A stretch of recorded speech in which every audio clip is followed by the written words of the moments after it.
नमस्कार विद्यार्थियों, मैं देवेंद्र पारिक स्वागत करता हूं आपका जीके बाई डीके चैनल पर।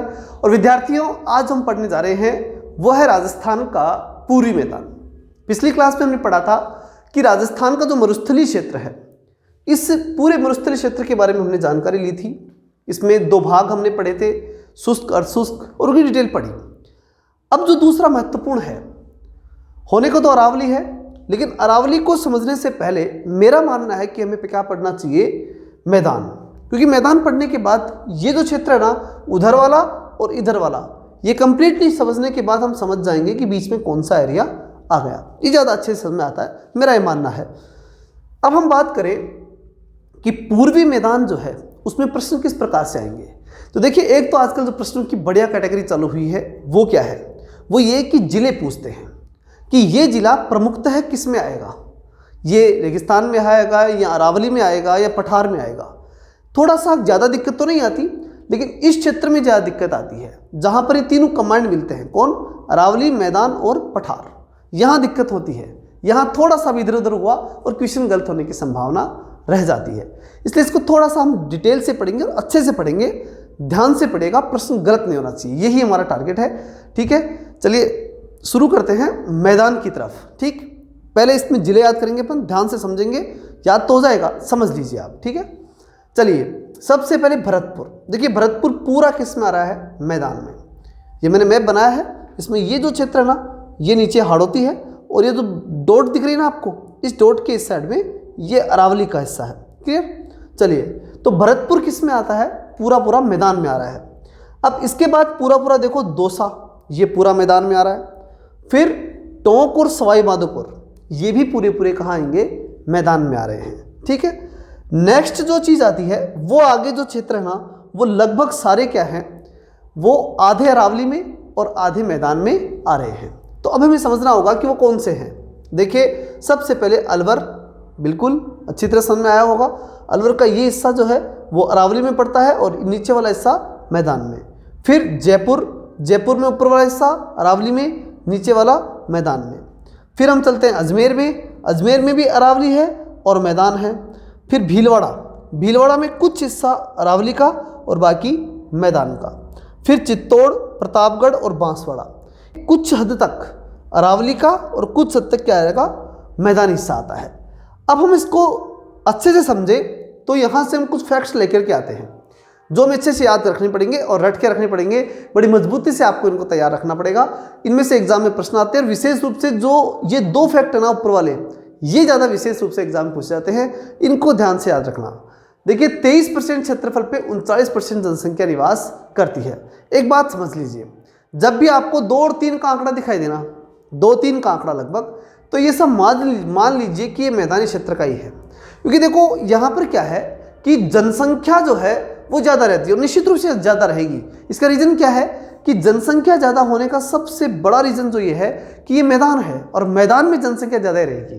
क्योंकि देखिए, अरावली के अंदर कुछ से ज़्यादा प्रोडक्शन नहीं हो पाएगा, वहाँ पर जीवन इतना सहज नहीं है। इसी प्रकार से जीवन सहज रेगिस्तान में भी नहीं है, पठारों में भी नहीं है, तो निश्चित रूप से मैदान में सहज है।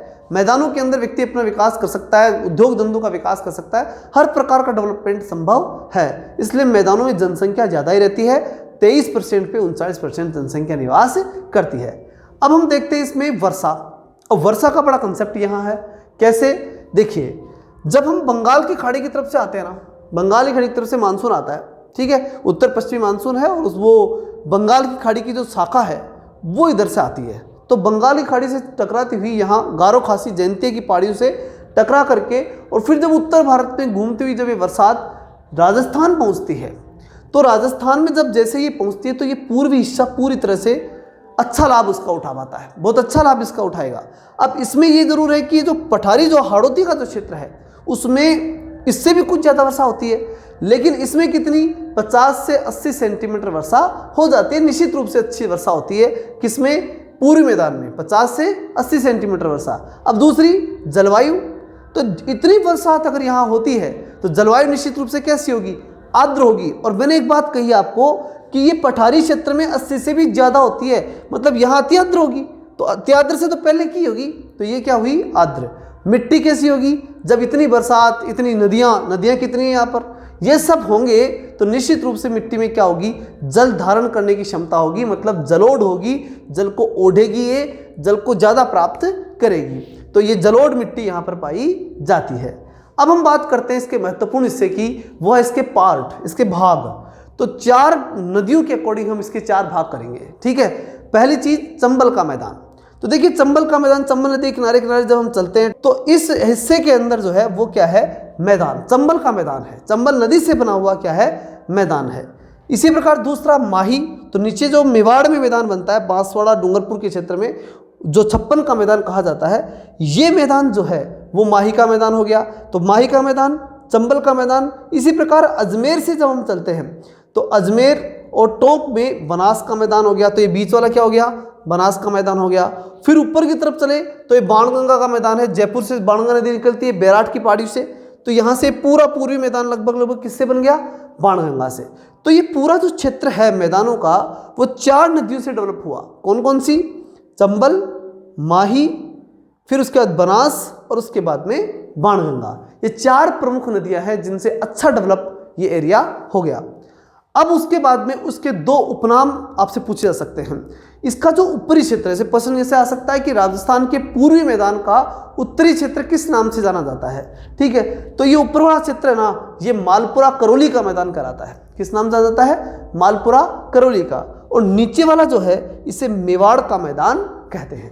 तो दोस्तों ये था राजस्थान का मैदानी क्षेत्र, और इसी प्रकार से हम आगे पठारी और बाकी चीज़ें लगातार हम पढ़ते रहेंगे। और जो भी फैक्ट हैं, जो भी मैटर है, टोटली मैं आपको पढ़ाऊंगा।